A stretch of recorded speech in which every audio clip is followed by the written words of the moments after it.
Hace unas semanas terminó el Evo, y como siempre, grandes torneos conllevan grandes anuncios. Y dentro de todos estos anuncios, se anunció que al final, después de 4 años, el juego de Dragon Ball FighterZ iba a tener rollback, marcando un antes y un después en el título. O quizás su final. Esto nos hizo pensar si sería así en verdad. A esta gente no le temblaría la mano al anunciar una secuela de este título, haciendo que te metas todos los DLC que pagaste por donde no te llega el sol. Pero esto nos llevó directamente a pensar en otro título de la franquicia, uno ya muerto y otro que no lo quieren dejar morir. Quién sabe el porqué. Y esta fue la razón suficiente para hacer este video. Esto es Dual Corps, y hoy vamos a hablar de Dragon Ball Xenoverse y su secuela. No. Esto no es un resumen del juego. Déjamelo a mí. Ya que es un título con varios años en el mercado y que la mayoría de los seguidores de la franquicia ya debieron haberlo jugado, ya sea por varias consolas de la generación pasada, Steam, o el Steam verde como le decimos aquí entre amigos, vamos a saltarnos el resumen por esta vez. Pero si les gustaría que lo hagamos, solo díganlo en los comentarios. En este video solo nos vamos a centrar en sus aspectos positivos y negativos, más negativos que positivos. Básicamente será 100% crítico. Por eso, esta vez cada uno dará su postura y sus puntos válidos del juego que conocen mejor. Y crean que cuando le decimos que tal vez somos los más preparados para criticar este juego. Pero si no lo somos, le pegamos en el palo. Por mi parte, me encargaré de criticar el primer juego. Así que sin más dilación comencemos. Allá por los años perdidos del 2014-2015, cuando todavía no estaba hasta el cuello de obligaciones y podía pasar días y días jugando videojuegos y no necesitaba vender un riñón para comprarlos, se anunció el desarrollo de este título bajo la primicia de recrear las sagas más emblemáticas de la franquicia con el pequeño agregado de que ahora serías tú mismo partícipe y coprotagonista de esta. Digo co porque decir protagonismo en algunos casos sería muy arrogante entre comillas. Pero dejando esto de lado, ¿qué le puedo decir? Mi cabeza de preadolescente puberto literalmente explotó. Soy un gran fanático de los juegos de este estilo donde tienen al jugador como eje principal en la historia, ya que soy, por así decirlo, una persona que se mete bastante rápido en el papel. Luego del anuncio y con los primeros artes oficiales y trailers, el hype no solo se acrecentaba más y más, sino que una fisura comenzaba a notarse en la comunidad, ya que para muchos no fue el agrado de la decisión del modelado 3D en los personajes, pero nadie con dos dedos de frente quería criticar el juego sin probarlo todavía. Finalmente el juego llegó y había llegado el momento de darles horas y horas, cosa que hice de sobremanera para elevar a mi personaje al nivel 99, y como si fuera poco, por pura nostalgia, lo compré por Steam hace un mes, y volví a rejugarlo nuevamente, y para que no crean que tengo una visión sesgada en el asunto, me tomé la molestia de jugarlo con cada una de las razas para ver los cambios que ocurrían entre estas, y por si fuera poco, sacarle el rango Z en cada misión principal como secundaria. Y llegué al punto enfermizo de querer platinarlo. Así que si quieren debatirme algo, vengan de a 10 si quieren. Primero, antes que nada, quiero que sepan que voy a dividir este juego en dos apartados, ya que son los más relevantes en mi opinión y son los pilares que sostienen el juego. Y son la historia y la jugabilidad. Por su parte, la historia es sin duda lo mejor del juego. Si querían conseguir que los jugadores se sintieran parte de la franquicia a la que tienen tanto cariño, lo lograron sin problemas. El juego inicia dando un panorama de la problemática que tendría que enfrentar los protagonistas, para posteriormente introducirnos a nosotros mismos al mundo. Primer paso, bien dado, y lo primero que notamos al empezar esta aventura es que somos un Saiyajin. Sí, sé que dije que no tendría una visión sesgada del juego, pero es que está programado para que juegues con esa raza. Ya le diré por qué. Como decía, somos un Saiyajin invocado por Shenlong, tras un deseo de Trunks, y el deseo fue invocar a una persona poderosa que lo ayuda en su misión. Hasta ahí todo normal, si lo ves a primera vista, pero literalmente en ese corto lapso de tiempo puedes sacar una de las teorías que no se pueden imaginar. Como por ejemplo, el hecho de que la persona poderosa sea un Saiyajin, del cual no sabemos su origen, universo o tiempo del cual fue extraído, bajo la primicia de una persona poderosa. Si vamos al canon, los Saiyajin poderosos son los que aún están con vida, y los protagonistas de la serie, obviamente. Y no son solo los más fuertes de su raza, sino que literalmente no tienen comparación con ningún otro Saiyajin, que haya existido, o tal vez con uno. Hasta ahí lo dejo, pero piénsenlo. Hablemos de los personajes. Los protagonistas de esta historia son un puntazo a favor de este título, tanto nuevo como viejo. Los personajes tienen relevancia y peso en la historia. El primero de todos, como no podría ser otro, es el grande, magnífico y fachero de Trunks. Y estamos hablando del Trunks de verdad, no esa basura Peliasur de Super. Este es un patrullero del tiempo que se ganó ese puesto después de andar de ilegal cruzando las fronteras del tiempo y el espacio. Y la verdad no tengo mucho más que agregar, es Trunks del futuro. Pocos personajes se han creado mejor que este muchacho. La segunda personaje es el Kaioshin del tiempo. Desde el momento que se nos introduce este nuevo personaje, está claro que va a ser un alivio cómico de la serie. Como ya es costumbre de esta franquicia, crear personajes super poderosos para hacerlos bufón en el siguiente arco. Solo miren a Bill de niñero, ¿quién te ve y quién te ha visto, dios de la destrucción? Pero a diferencia de la mayoría de dioses de Dragon Ball, nuestra pequeña amiga está para más cosas que solo causar gracia, ayudándonos en muchas ocasiones y salvándonos la vida. Y el último protagonista, y el más importante, es vos mismo. Como dije antes, la experiencia inmersiva de sentirte parte de la historia está muy bien lograda. Tanto el inicio como el desarrollo del personaje son orgánicos, y cuando llegas al final es simplemente lo mejor del juego. Cuando llegué a ese punto me olvidé por completo que llevaba horas y horas solo dando clics. Creo que ya saben cómo terminar esto, pero continuamos. Tu inserción en la historia es simplemente genial. Desde el primer momento que tenés contacto con los guerreros Z, haciendo esa entrada épica, hasta el final glorioso donde no importa cuál hayas conseguido, no dejan de hacerte sentir un escalofrío por la espalda. Ya sea haciendo un Kamehameha al lado del héroe de tu infancia o simplemente desintegrando a Demigra, desatando todo tu poder gracias a la ayuda de los guerreros Z. La primera vez que terminé este título y después de ver su arco final, me sentí muy satisfecho en general.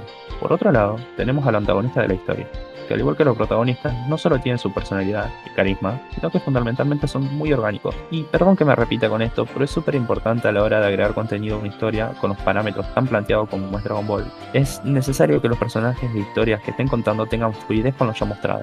Y esta historia está tan bien contada que podrían animarla como un arco o sacarla en una película y pasaría sin problemas porque no tiene conflicto con lo mostrado en los franquicias. Towa es una científica del mundo demoníaco que está tratando de romper el sello de su mundo para que junto a su androide super mamado, Demigra, controlen a los demás. Sencillo y entendible para todos. Lo más resaltante y curioso en primer lugar es que Towa sea la hermana menor de Daura. Esto le da un toque ya que lo conecta de forma sencilla con el canon. Y Mira es un androide creado para destruir o gobernar. Aunque suene de lo más plano del mundo, el personaje muestra mucha más personalidad que es. Y hasta llega a entablar cierta rivalidad muy marcada contra nosotros mientras pasan los combates. Y la escena final de nuestro último enfrentamiento es crema de la buena. Lo que nos lleva a nuestro último antagonista, Demigra, el rey demonio que invadió el nido del tiempo hace miles de años y falló en su misión siendo encerrado en una grieta temporal, otros miles de milenios. Objetivo: ser el nuevo dios del tiempo. A falta de contexto de por qué querría tal cosa, simplemente puedo decir que algo bastante simplón. Es el malo genérico de turno, que desde el momento que aparece ni siquiera quieren disimular que es otro antagonista más. Sacando sus faltas motivacionales del personaje cumple, impone y sabes que es alguien peligroso desde el primer momento. Y su forma demoníaca desatada me pareció sinceramente buena, y me gustó porque le queda perfectamente el nombre de Pesque Lagarto. En fin. Podría seguir más con la historia de los DLC, pero no los voy a contar dentro de esto, ya que es un contenido añadido a posterior a la salida del juego que tiene sus cosas buenas y malas, pero eso será para otro modo. Para resumir, historia buena. Personajes, tanto en personalidad y aspectos, son muy buenos, y la experiencia de crecer y entrenarte como un nuevo guerrero Z más que satisfactorio. Pero no todo es bueno, y hay un detalle que sí me molestó mucho. Es que no importa qué raza elijas, el juego y la historia en sí quieran que tu personaje es un Saiyajin. Y ustedes me dirán, ¿por qué? Muy sencillo. Los diálogos, cinemáticas y las situaciones están planteados como si fueras de esa raza. Y les recuerdo que jugué con todas y cada una de las variables y no hay nada, absolutamente ningún cambio entre unas y otras. Ni el inicio, durante o el final de. Todo se desarrolla igual en el mejor de los casos, porque los diálogos que se diferencian de si sos un Saiyajin de los demás, les juro que es mejor que ni te hablaran. Aún así, en mi opinión, es un juego que solo por la experiencia de la historia ya vale la pena. Pocas cosas más mediocres y sin ganas nos entregaron en un juego de este estilo. Solo es cuestión de abrir el menú de combos y ver que solo hay 8 rutas diferentes de los mismos. 8. Y para los que no estén muy entendidos de si es mucho o poco, el mítico juego de PlayStation 2, consagrado por los dioses y puesto en un pedestal inamovible hasta hoy en día, es decir, el Dragon Ball Budokai Tenkaichi 3, tenía más o menos unas 50 combinaciones posibles que variaban entre los diferentes casos e incluso en los tamaños de los personajes.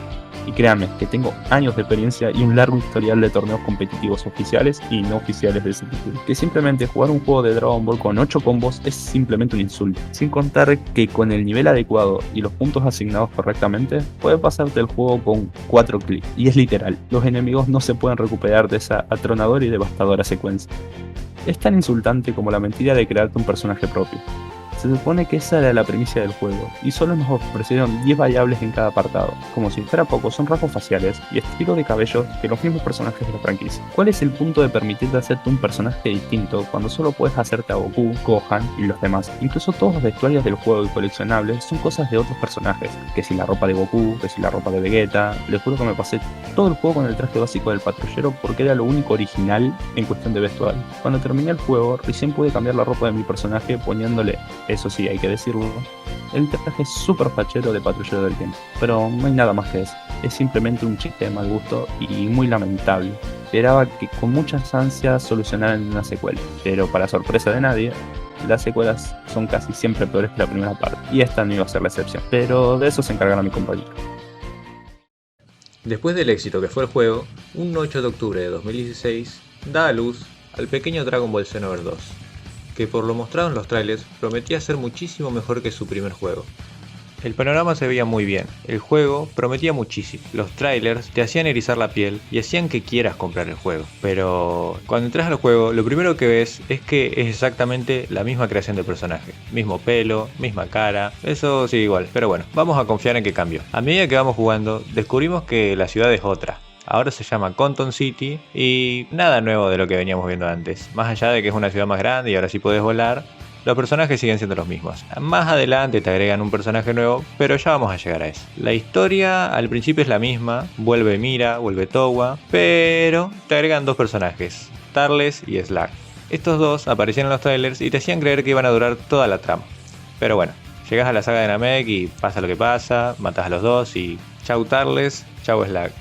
Bueno, después de esa decepcionante pelea, seguimos avanzando en la historia y bueno, lo típico. Towa se hace más fuerte, se fusionan, pum, le ganas al malo, fin.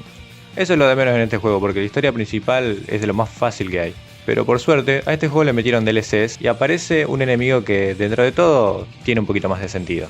Este nuevo enemigo se llama Fu, que al parecer es el hijo o creación de Mira y Towa. Fu básicamente es un niño caprichoso que lo que quiere es divertirse y va haciendo quilombos por las líneas temporales. Este nos da escenarios que nunca nos hubiéramos imaginado, como por ejemplo Black Goku, Zamasu con Jiren y Trunks del futuro con Tapion, o cosas así como Kefla contra Broly y todos esos escenarios que nadie pidió pero que se aceptan. La jugabilidad en este juego es bastante apreciable. Comparado con el juego anterior, acá se pueden hacer más combos. Tenés combo básico, combo fuerte y un par de combos extra que podés combinar con habilidad y esas cosas. También agregaron un poquito más de ropa, pero siendo sincero, son bastante feas. Hubiese preferido que no pongan nada. Siguiendo con el juego, a este lo siguen exprimiendo como si no hubiera un mañana y siguen sacando DLCs. Meten tantas cosas que la gente hasta se olvida. Salvo la historia y el hecho de quitar las transformaciones en las cinemáticas, es un juego con bastante contenido, ya que agrega la historia de Fu, las Parallel Quests, el traer a Bardock de vuelta, las misiones de Freezer, las del Gran Patriarca, Buu, etc. Y también con muchos DLCs que agregan muchos personajes y nuevas transformaciones